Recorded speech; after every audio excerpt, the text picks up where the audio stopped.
Is that a trick question? This man was a bona fide scrub. Bona fide scrub. This dude, I believe he's a bona fide superstar right now. Right, oh, well, of course, it's all about winning, baby. Yeah. Welcome back to another episode of the Star and Scrub NBA podcast.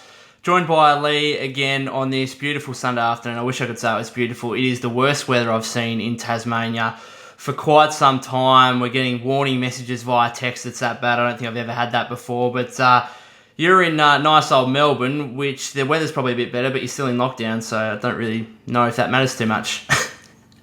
We're getting very similar winds to you guys, but first time I ever got a message from the government saying, listen mate, outside's pretty scary, but thank God we can do podcasting here and there.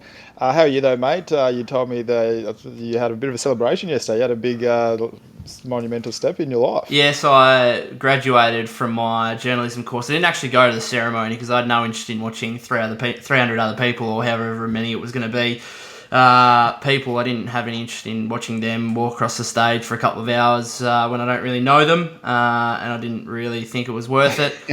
So instead, I just had a bit of a do with family and friends, and got my certificate via email. I'm sure I got a hard copy of one in the mail as well. So now officially done with my journalism course from UTAS, which is nice. But anyway, let's get into the main stuff. NBA Summer League is on at the moment. What we'll do in this episode is we're just going to go through the top 10 picks from the draft and just see and touch base on how they're going, because at the end of the day, these top 10 players are the ones that will most likely become the superstars in the NBA.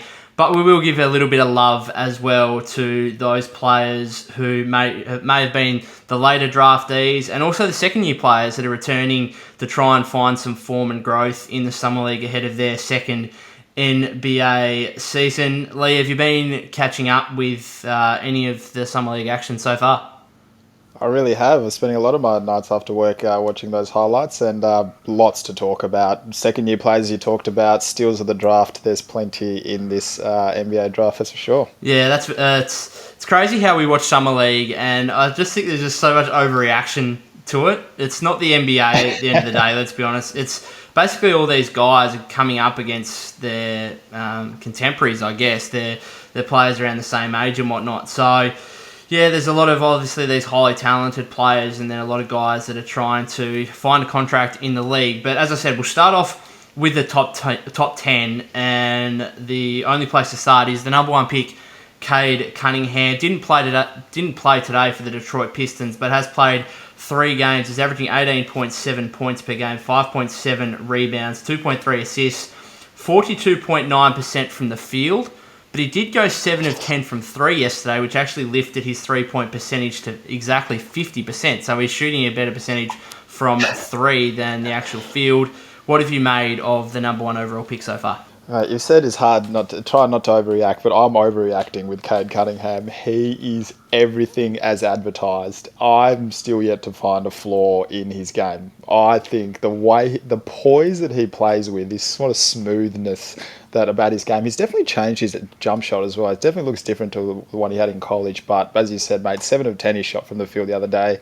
Very happy to get in the lane. His assist numbers haven't been crazy, but I think that's just going to come with time. 6'8" playmaking guard, and I'm quite surprised. Like, I didn't hear much about his defense, but the way he's jumping in lanes, weak side blocks and stuff, you can just tell that with time it's going to be amazing. He's such a complete NBA player, and my God, Detroit Pistons needed this to kickstart their franchise. So I am very happy to overreact, and I love everything about Cade Cunningham. I love everything about it. What about you? How you feel so far with his play style? What you've called anyway? Well, yeah, you say we shouldn't overreact, but we're going to. Let's be honest. We're just going off what we've seen so far, and you're absolutely correct. What we've seen is this the player that's going to come in and be an NBA player straight away off the bat, and he's just doing everything as advertised, I guess. Just, as you say, 6'8" with that frame, and that combined with the athleticism, combined with the skill, he's obviously knocked down 7 threes the other day, showing his shooting touch there, can obviously play make.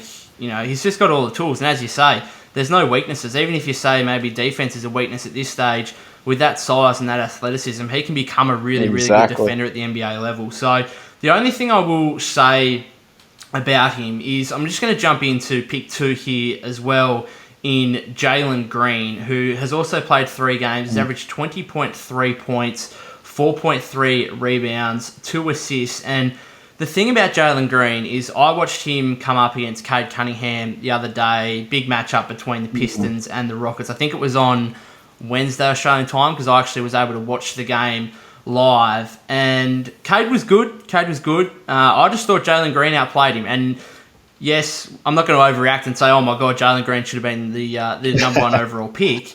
But the Pistons won the game, led by Jalen Green. And going on to his field goal percentages, his efficiency, especially in that game against Cade Cunningham and the Pistons. But overall, he's played the 3 games. Listen to these shooting percentages for Jalen Green. 51.4% from the field, 52.6% from 3, and 93% at the line.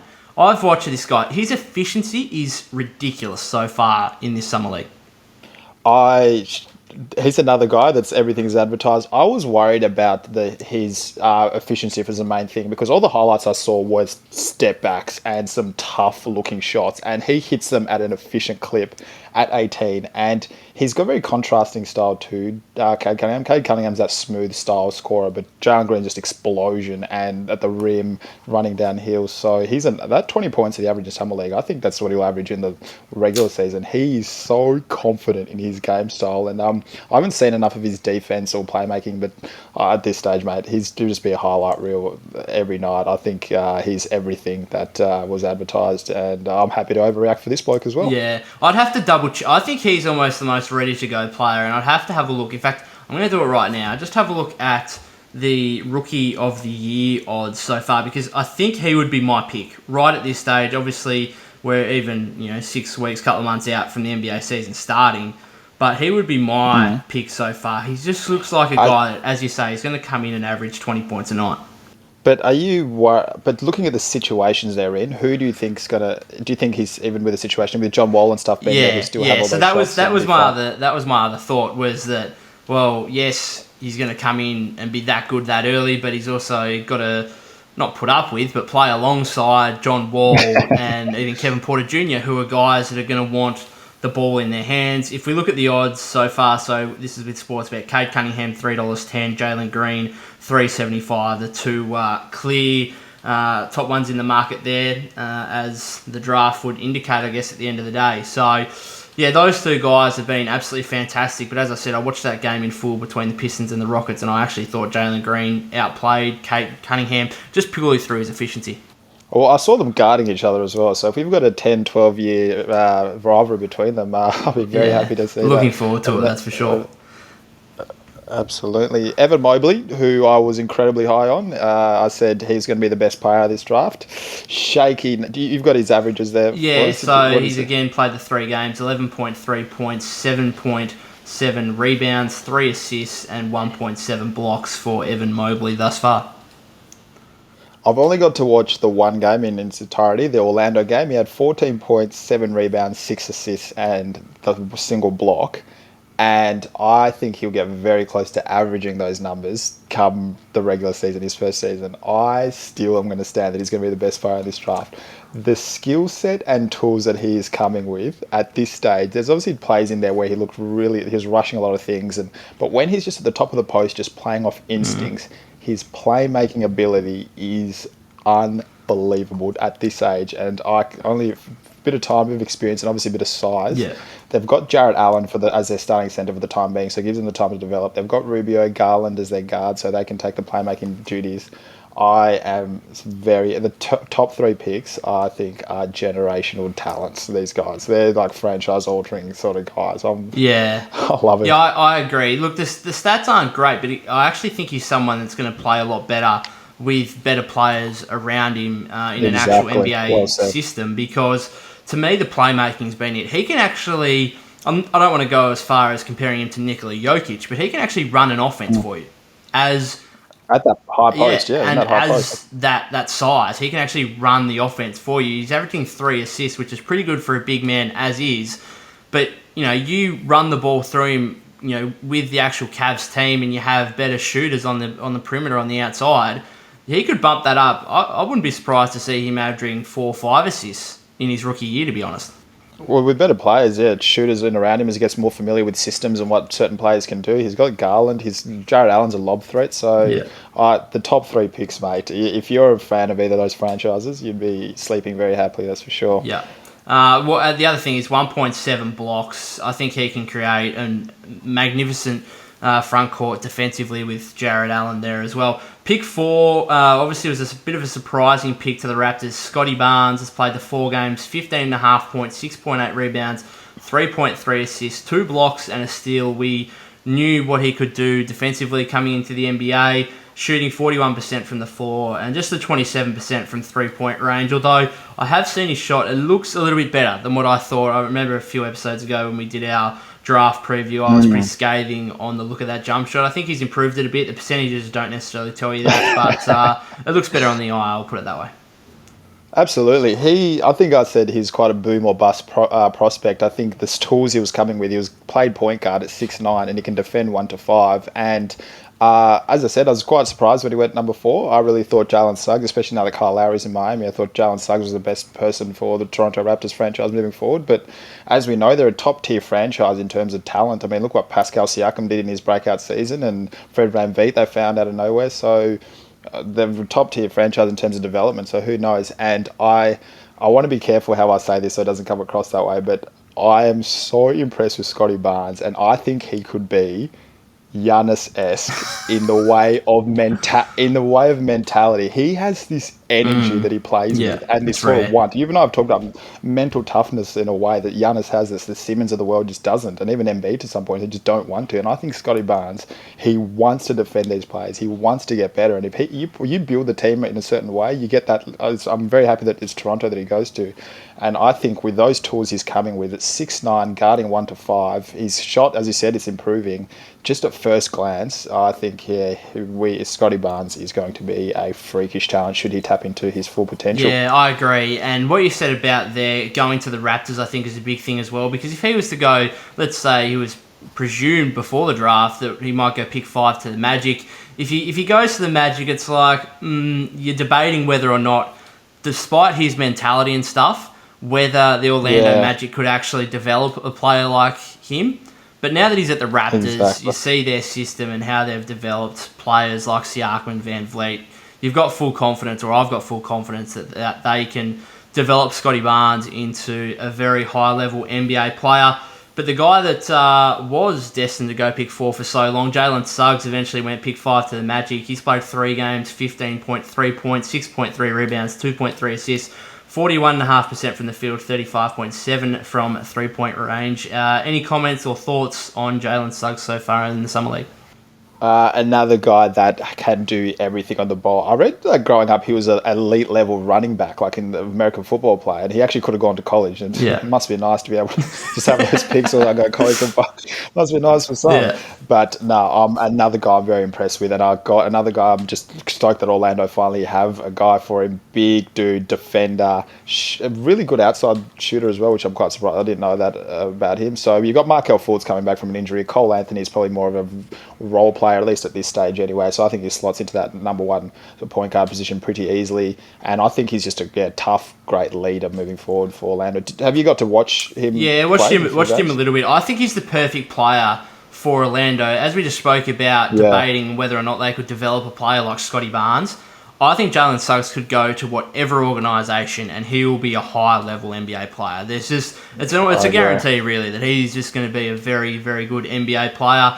And you just spoke about his leadership there. I think that's massive for Orlando. He seems like a guy that can really lead that franchise forward and hopefully to some success, because they've been starved of it of recent times. So, yeah, he's been absolutely fantastic so far for the Orlando Magic. Pick 6, another bit of a surprise that happened in the draft. Josh Giddey, Australian, a little bit disappointing. He played 5 minutes in his first game and went down with an ankle injury and hasn't played since. He did dunk on the very first possession of that game, though. This is true. So, I saw that. If we're looking for little positives out of his 5 minutes of action, he did dunk on the very first possession of the game. But a little bit disappointed. Do you think this will hamper his, season going forward, or his time going forward as we get ready for the NBA regular season? I really do. I saw also Jalen Suggs, I think, got injured as well. I think it hampers you as a young player. You want to get as many reps in as you can, with particularly a whole new team you're coming into. And Giddy, I still don't see the fit. I don't know what OKC's plan is with him, but he's a ball handler, and SGA is going to have the ball in his hands the whole time. This gave him nearly close to 200 million. So I don't know. Time will tell. But yeah, you would agree surely that like not being out in any regard is bad for you as a young player. Well, let me just put it this way. I'm a Warriors fan. James Wiseman. Look at James Wiseman. So, I mean, last year he plays 3 games in college, comes in, doesn't have a preseason because he gets struck down by COVID. He's in health and safety protocols. And then comes in, he's expected to start straight away, which I think Josh Giddey would be expected to start straight away. And James Wiseman just had a really up and down season. He showed, the talent that he has on occasions, but then he got another injury. He sat out a game for, I think he was late to training or something. He eventually tore his meniscus and was out for the season, and that's now put him out of the Summer League as well. So you look what's happened with James Wiseman in that scenario, and you just hope for Josh Giddey's point of view, for Australian fans' point of view, that this isn't, if you have a significant ankle injury, it can obviously plague you for a little while, and hopefully he can get back pretty soon and play some good basketball for OKC across the course of this season. Let's hope so. And I know you're dying to talk about the 7th pick, Jonathan Kuminga. I know, as I've seen you in the group chat, mate. You've got a lot to say. What are his averages at the moment? What has he got it up to? Yeah, so it's 3 games, 17.3 points per game, 5.7 rebounds, 1.3 assists. The percentages aren't there. The percentages are pretty similar to what he was in the G League last season, 36.2% and 27% from 3-point range. But I don't know, some of these guys that you look at in this Summer League, and you just want to see the potential of these guys. And oh my goodness, I'm biased, and I'm not going to go over the top. But let me just put it this way. Okay, this is probably the easiest way I can say it, is that before the draft, the Warriors were trying to shop this pick around and just try to get anyone of experienced high-level talent to come into the team rather than take pick 7 and pick 14. That obviously didn't materialise. Pick 7 comes into play. They take Jonathan Kuminga. Kuminga's been with the franchise for 2 weeks. And already in those 2 weeks, I reckon it's gone from trying to shop that pick for anything, really, to, I reckon there's a list of maybe 6 or 7 blokes in the NBA who they'd trade Kuminga for, and no more. It's like, there's no way I'm giving up Kuminga for Simmons. There's no way I'm giving... I mean, if Bradley Beal became available, I'm not sure I'd put Kuminga in there. I don't think I wouldn't.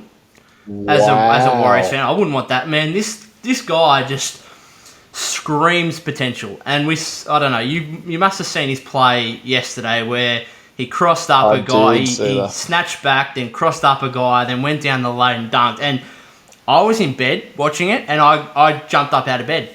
Literally jumped up out of bed. And just started walking around, just being like, "Oh my god, what was that?" And to be fair, to play devil's advocate, I think it was a carry. I think he should have been pulled up for a carry by the ref on the crossover. But still, just the potential of this guy, and I need to check. He's from Congo. I need to check his birth certificate. He's 18 years of age. I don't think I've ever seen an 18-year-old. He's 6'8", but the size of him, oh my goodness. And what are they feeding? I don't know, but honestly, he loves, and the best thing that, because right now, I was a big Wiseman fan, so keen on Wiseman last year, and obviously had a bit of a disappointing year. But in terms of the Warriors, young guys, Wiseman, Moody, and Kuminga, I think Kuminga's gone past Wiseman for me in terms of potential, because the one worry for me with Wiseman is he just hasn't produced, I guess, so far a killer instinct as such, that real aggressiveness. As Kuminga has shown in this Summer League, he loves body contact and he's aggressive, and he'll go to the rim against 7-foot big guys and crash into them and still have the touch to finish, and he just loves it. And again, you compared Scotty Barnes to a Giannis type, but right now, Kuminga looks like... No, I'm not going to compare him to Giannis, but in terms of that aggressiveness to the rim and just that makeup of his body just means it's so difficult for players to stop him at the rim because he's just so strong. And I think a couple of times he's been pulled up for offensive fouls where he's too strong, and the rest are just like, no, you can't do that. And it's like he pushes off guys way too easily. Like at the 3-point shot, hasn't been great, but he made 3 the other day. The shot I think actually looks all right, so he can work on that. The big thing for him is the 3-point shot and also the free throw percentage. I think he's somewhere in the 60s free throw percentage wise, but he's averaging like 7.3 free throws per game, which to me suggests that like this guy can't be stopped at the rim. The only way to stop him, like what they do with Giannis, is to foul him and send him to the free throw line. That's the only way you can stop him. So for him, can he knock down, can he get to mid-70s at least, free throw-wise? Can he get to mid-30s, 3-point shooting-wise? And we spoke about this guy pre-draft as a really raw prospect, but he can actually play some minutes for the Warriors next season. A team that's trying to win a championship, he can play 10, 15 minutes off the bench. I think he's been a real surprise. His handle, I think, has been really impressive, and as we spoke about, his ability to finish at the rim, it's nuts what his body's like at the age of 18 years of age. I can't get my head around it. It is 6'8", 220. That does make sense. But I remember you saying he was a boom or bust prospect when we did the top 10 mock draft. And I think when you said that, you think he must be hoping, like depending on the franchise he went to, he could have, if he went to Orlando or Golden State, he could have gone the way. But I think this is the dream for any Golden State Warriors fan. I was led to believe that he had no shot creating ability. He only played downhill. He could maybe catch and shoot, but he couldn't create off the dribble for himself. And that's what I can't believe myself. And I think maybe because I've watched the Warriors a lot these past few years, being a LeBron fan, as you know, you guys don't really have a sort of downhill guy that someone just runs it. Steph obviously just his skill set and stuff, and a lot of your things are just jump shot. But to have a bruiser, a guy that wants the contact and to drive and will finish, I don't think I've seen a guy in a Warriors jersey do that. So, and the thing about he's going to the Warriors. Steph Curry, we know the shots he creates for anyone, the open threes. Draymond Green's his mentor. Iguodala, as we know, is back there. So, mate, listen, this couldn't have gone any better. I don't think as a Warriors fan. Yeah, Warriors have been a thought in myself. The biggest thing for me is, and the biggest excitement, I guess, for me is the fact you look at the league, and it is a wing league. These 6'7", 6'8", 6'9" guys. You might have said all last season that the big guys are back kind of thing, but it's really still primarily a wing league. And the Warriors, Steph Curry's their best player, but he's a 6'3" point guard. We spoke at length about how, apart from Steph Curry, a lot of point guards don't win championships as the best player on a team.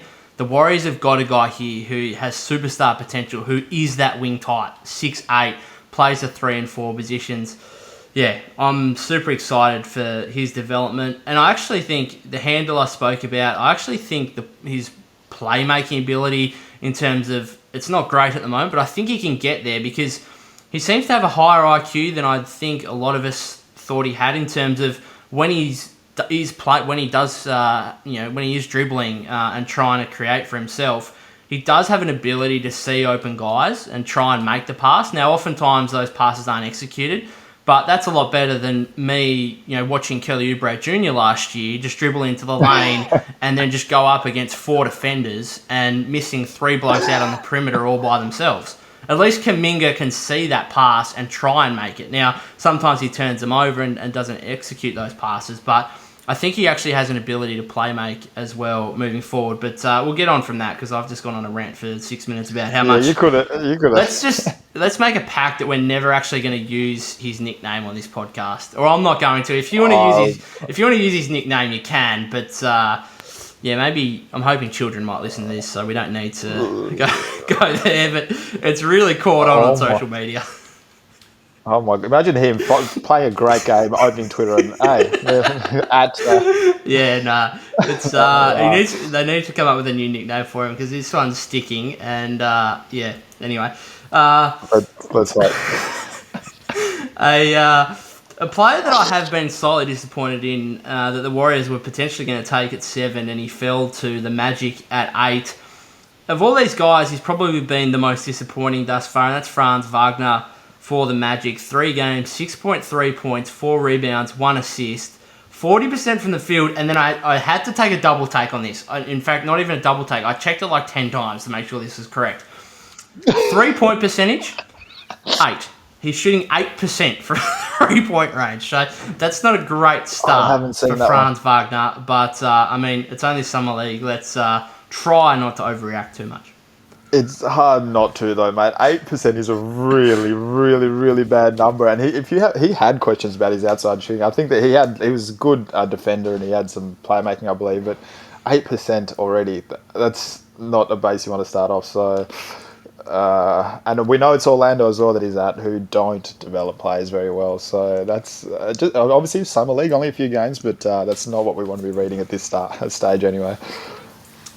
Yeah, we'll wait and see there. Next one up, Davey Mitchell. He was obviously a big name coming into the draft as an older type prospect after college. He's come in and just been fantastic, I think, for Sacramento. 3 games, 13.7 points, 1.7 rebounds, 5.7 assists, 1.3 steals. We know his defense was heavily talked about coming into the draft. 53% from the field, but 54.5% from 3-point range.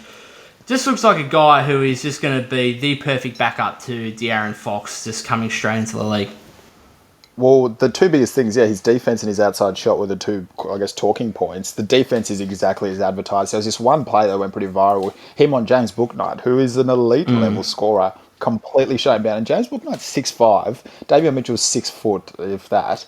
And he's one of those guys that plays bigger than his position. I don't know whether it's just because he's stocky or whatever, but he can play bigger than his position. So he's everything. And the questions about his outside shot, because he had a breakout year, they want to see that. So, and he's been incredible from 3. So there's a logjam of guards. The Kings obviously have some work to do with them, but I think it's the best. You probably want too many good guards on your team rather than not any good guards. So well, I'm actually, just quickly on that, I'm super interested to see what the Kings do, because now they've got Mitchell, Fox, Tyrese, Halliburton. I just wonder if Mitchell comes in and starts to play really well, and Halliburton continues to develop after a great rookie season. I just wonder if De'Aaron Fox is someone just to monitor, but before the trade deadline, I guess, around that time, as the potential to move in order for the Kings to try and get in someone at the wing position or the 4 or the 5. That is, a higher level than what they've got currently. I just wonder about that. So just keep tabs, I reckon, on the Kings and De'Aaron Fox, especially if Davion Mitchell comes in and plays as he has so far in Summer League. The final one of the top 10, Xia Williams, 12 points per game, 4 rebounds, 0.7 assists, 44% from the field, 29% from 3-point range. He was a surprise selection at pick 10. Have you seen anything that would suggest that this was the right selection, I guess? Because I think a lot of his hype came from his high school. He was quite highly touted throughout high school. And I haven't seen anything that... I'd still need to see more, I reckon, to really make a firm decision on him. But I don't know, from the tapes I saw, he's a do-it-all forward, athletic, and I'm sure Ja Morant will love running those open courts with him. But still probably more of a project player at this stage. Have you seen anything that screams superstar, star? Oh, I think I'm the same as you. Yeah, he's going to be more of a project type, which is fine. Memphis... made the playoffs last season, finished 8th, but I think they'll be around that mark again. I don't see them making too much of a jump. I think they've still got time to try and develop a player like this, and obviously they're younger players alongside Ja Morant, that's for sure. Anyway, up next, we're going to get into some of, I guess, the lesser-known types, or some of the potential draft steals that have played really well in Summer League so far, and then, of course, some of the second-year players that are coming back and trying to develop after their first rookie season. That's next. Alrighty, a few other of these young players that have impressed so far in Summer League. One I know that you've been super impressed with. He slid down the draft board, ended up going to the Atlanta Hawks. That's Jalen Johnson, 19 points per game on 57% from the field, and 42% from 3-point range. He's been really impressive. He really has, and as you know, John Collins, I'm not high. I did not want him to get in that 5-year 125. Well, he did, so that. I said, look in your... That's maybe I'm just bitter about that, but Jalen Johnson, I'm kind of glad. Yeah, it kind of backs up my argument a little bit. But yeah, look in your locker room there. He does a lot of what John Collins does. I think he's one of those guards, and he's another guy that I actually want to talk about with him is Sharif Cooper. He slipped right down on draft boards. I remember he was actually supposed to go almost lottery in some mock drafts I saw, but he was 48th pick. But I think there was some issues about even just his shot, full stop, just the mechanics and everything. And he's an undersized guard and doesn't look like stocky, but there was a game winner in there as well. But he's elite level playmaker, and I think I was talking to you about players like John Collins and Jalen Johnson. They thrive when they've got that elite level playmaker. So you've got those two guys off your bench as a very poor man's version of Trae Young and John Collins. I think it's absolutely wonderful, and they all slip, so that means you don't have to pay them as much. So I think it's a great game. Have you caught any of those? Have you got to see any of Sharif or Jalen I watched a bit more of Jalen Johnson's highlights, I guess, than Sharif Cooper. But yeah, I think Cooper's high up there, if not number one or around that mark in terms of assists so far. So you're absolutely right. You can have the duo of Trae and John Collins, and then coming off the bench, you can have the duo of Sharif Cooper and Jalen Johnson. And I think Cooper will really love, coming up or backing up Trae Young as another kind of undersized guard who he can really look up to. Exactly. Another rookie for me, Cam Thomas, slid to the Brooklyn Nets late in the first round. He's been going off 24 points per game, and he's just been given a license, it looks like. Wow. He's been given a license, 6.3 threes attempted per game so far. He's made a big game winner where that's I don't mind the little summer league rules that if it goes to second overtime, it's just the first team to score.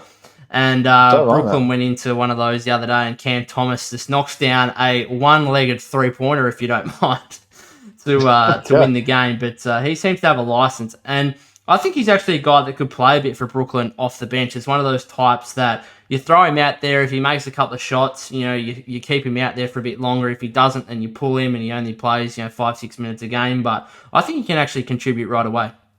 I love his confidence, I think, more than anything. That to take a shot like that, and he's been on to a great franchise, as I said. I mean, you've got Hall of Famers all around you when you walk into the locker room. So I think this is fantastic for his development, who he is as a player. So yeah, this could be a potential steal. That's for sure. Another one I want to speak about, obviously just went on a rant about Jonathan Kuminga. Be remiss not to talk about Moses Moody, the 14th pick in the draft, to the Warriors, 17 points per game and 40% from three. I know I just went on a rant about Kuminga, but in terms of immediate contribution early next season, I think Moses Moody can step in and play a large role right away. And I actually went as far as saying, I wrote an article for Blue Man Hoop. Go check it out. It's a Warriors website. Get paid for it, not much, but go check it out. Every view counts. And I wrote an article saying that Moses Moody could actually start the season as a starter for the Warriors, with Klay Thompson most likely being out at the start of the season still. I actually think Moses Moody could step into that vacant two-guard role. I know a player like Jordan Poole is probably the best player to come in and play that, but I think he's probably primed for the sixth-man position, and maybe they want to just keep him as the sixth man for the whole year rather than bring him in as a starter and then take him back out when Klay comes back. But Moses Moody just looks like a guy who, I don't think he has star potential, but I just think he's going to be a guy that is almost a guarantee to play 15 years in the league as just a very good role player.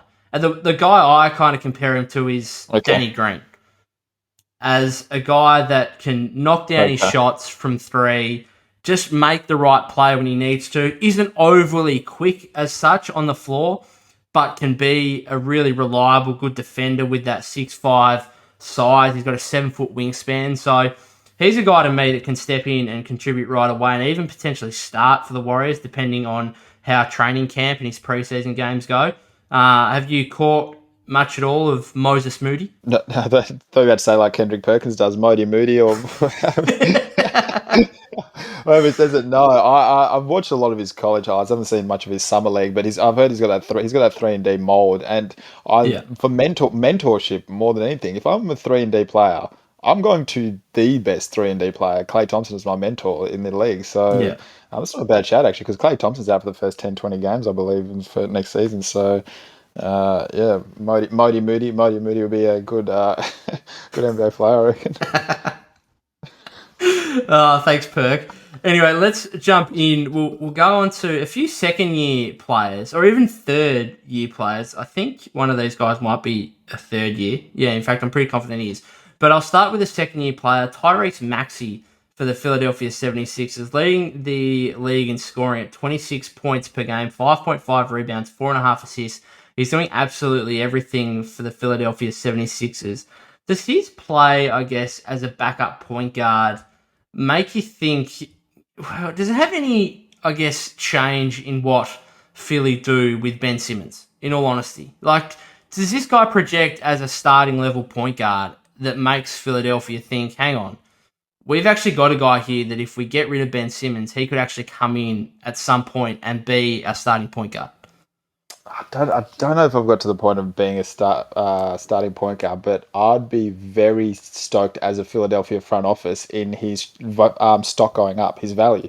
Obviously, you've got a very cheap contract, so you could always package him very easy, and I could say, listen, mate, you've got a potential. Let's say he does get to the potential of a starter. I'd say you've got a potential starter here on rookie type of money. I'm throwing in Ben Simmons as well, so I'd be over the moon if I was a Philadelphia front office. Yeah, for sure. And I guess the other thing with what I just said is that he could be a starting level point guard, but is he going to be a starting level point guard on a deep playoff team?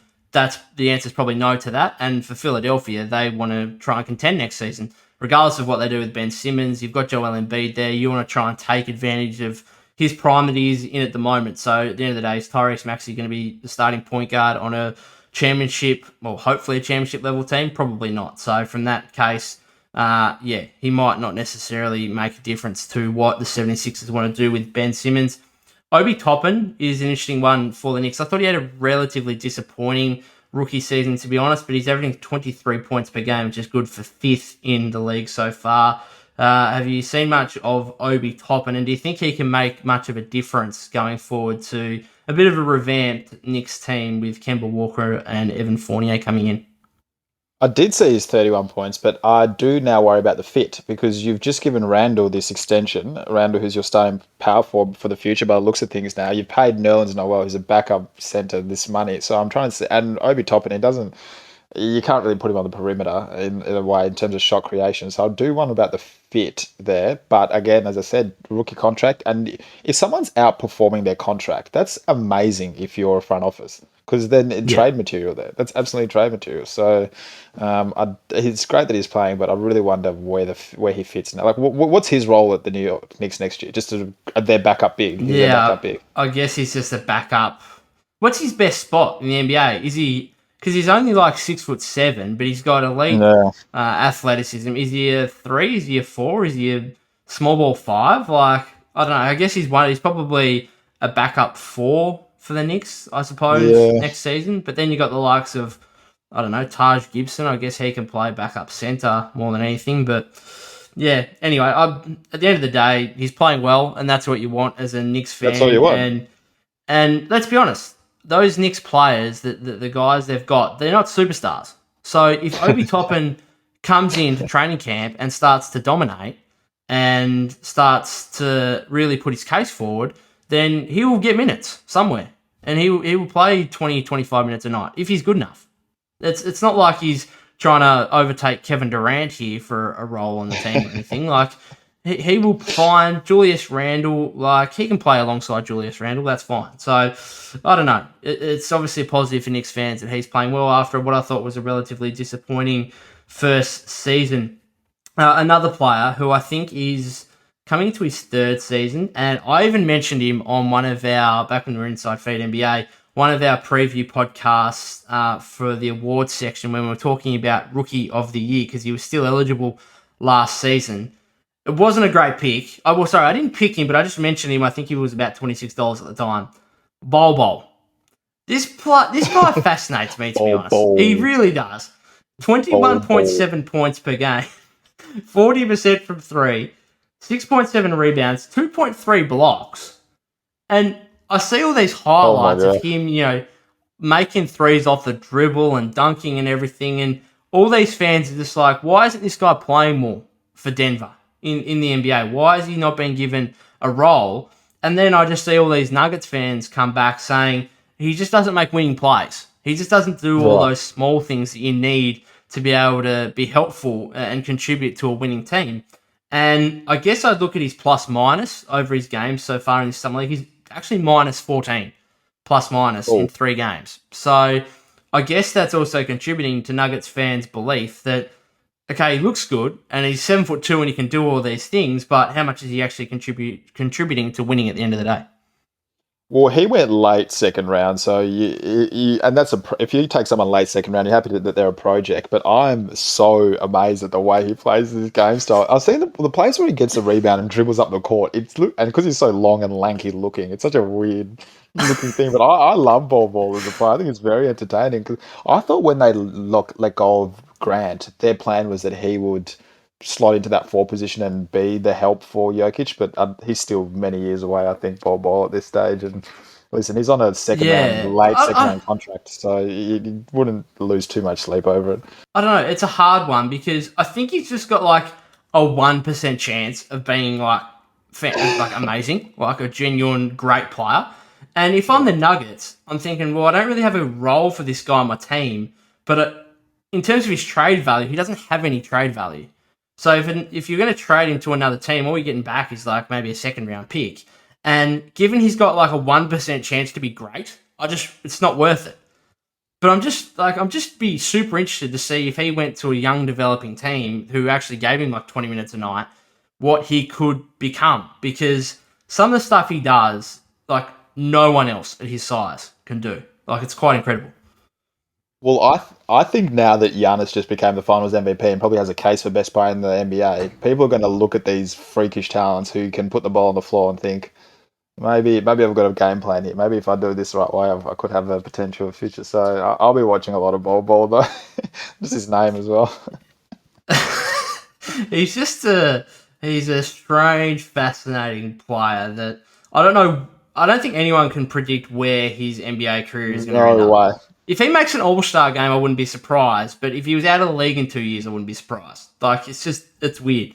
Anyway, that's probably fun. Last player that I wanted to mention, because it would be remiss, again, of us not to talk about him, because of all these guys, literally all the top 10 picks of all these guys we've mentioned on this podcast, this guy on social media might have been mentioned the most.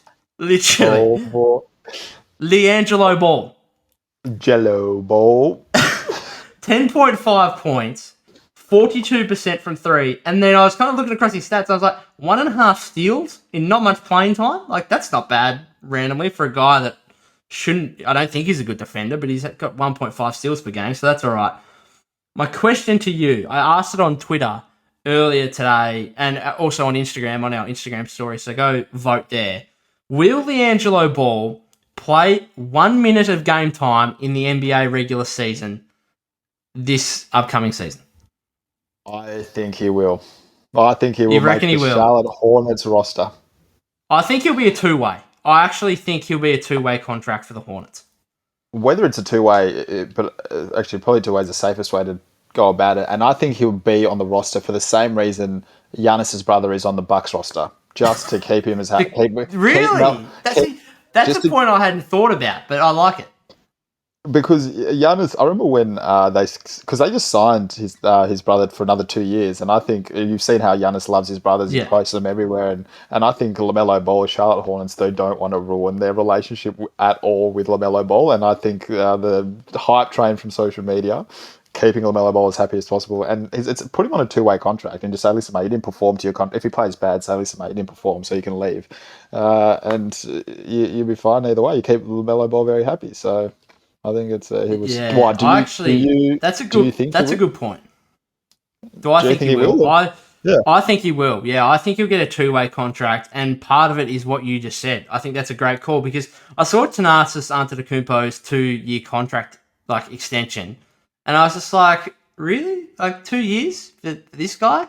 Surely that kind of player is only worth a 1 year kind of thing. And then I was like, oh yeah, it's Giannis's brother, but then Giannis is also on.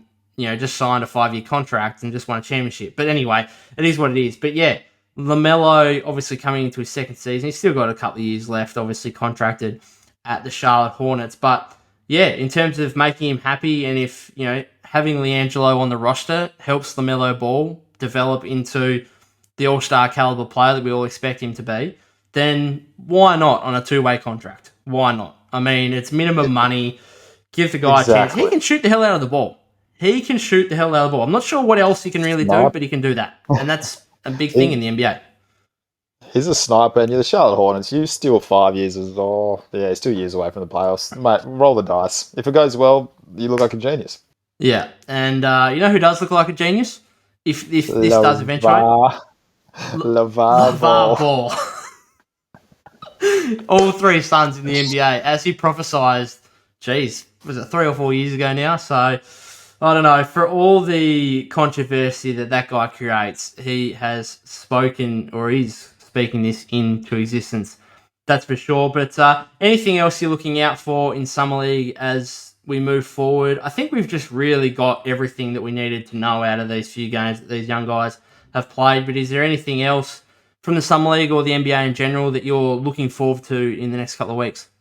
Just watching more of these players. I can't believe how NBA ready already the top 10 already are. And who knows, there's more diamonds in the roughs with the Sharif Coopers of the world playing well. So it's very exciting. And I'm glad that as a Warriors man, you've got your man. So I think it's a great time to be an NBA fan, as I always say. Yeah, that's it, mate. Anyway, that will end us for today's podcast. Remember to check us out across social media, to subscribe on iTunes and Spotify. And I'm also going to start getting our episodes up on YouTube as well. So you might see us on there and click subscribe if you do. Other than that, guys, thank you very much for listening to the episode of the Star and Scrub NBA podcast, and enjoy your week ahead.